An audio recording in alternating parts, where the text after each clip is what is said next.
4 দিন পর খাগড়াছড়ির পরিস্থিতি অনেকটা স্বাভাবিক। 144 ধারা জারি থাকলেও ধীরে ধীরে ফিরছে প্রাণ চাঞ্চল্য। শুরু হয়েছে অভ্যন্তরীণ দূরপাল্লার যান চলাচল। থমথমে পরিস্থিতির অবসান হওয়ায় কেটেছে স্থানীয়দের উদ্বেগ আতঙ্ক। 4 দিন পর কিছুটা পাল্টেছে খাগড়াছড়ির চিত্র। সড়কে বেড়েছে সাধারণ মানুষের চলাচল। খাগড়াছড়ি থেকে বিভিন্ন রুটে ছেড়ে যাচ্ছে দূরপাল্লার যানবাহন। অভ্যন্তরীণ রুটে চলাচল অনেকটা স্বাভাবিক। আমাদের সকাল থেকে চট্টগ্রাম উদ্দেশ্যে গাড়ি যাচ্ছে, কোনো সমস্যা হচ্ছে না। অবরোধ খুলে দেওয়াতে সবার মনে স্বস্তি ফিরে আসছে। প্রাণের প্রিয় শহর খাগড়াছড়ি অনেকটাই স্বাভাবিক দেখা যাচ্ছে। খুলেছে হাটবাজার ও দোকানপাট। অবরোধ স্থগিত করায় সাধারণ মানুষের উদ্বেগ আতঙ্ক কিছুটা কমেছে। আজকে সকালে দোকান খুলেছি, সবার সাথে দেখা হচ্ছে, কথা হচ্ছে। 4-5 দিন দোকান বন্ধ ছিল, দিনগুলো খারাপ গিয়েছিল।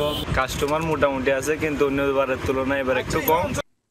তবে খাগড়াছড়ি সদর পৌরসভা ও গুইমারা উপজেলায় বহাল আছে 144 ধারা।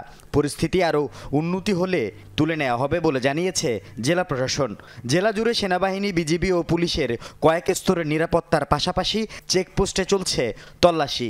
সহিংসতা, হামলা, ভাঙচুরের ঘটনায় চলছে মামলার প্রস্তুতি। রামগড়ে যে আমাদের যে আহত হয়েছে এটার বিরুদ্ধে অবশ্যই আইনানুগ ব্যবস্থা হবে। এটার জন্য তদন্ত কমিটিও গঠন হয়েছে আমাদের জেলা প্রশাসন থেকে, এবং তদন্তের প্রেক্ষিতে যদি দোষী সাব্যস্ত পাওয়া যায় তাদের বিরুদ্ধে অবশ্যই আইনানুগ ব্যবস্থা গ্রহণ করা হবে।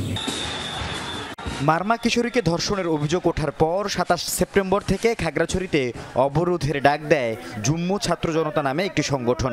প্রশাসনের আশ্বাসে 30 সেপ্টেম্বর রাতে স্থগিতের ঘোষণা দেয়। আল আমিন শিকদার, যমুনা নিউজ।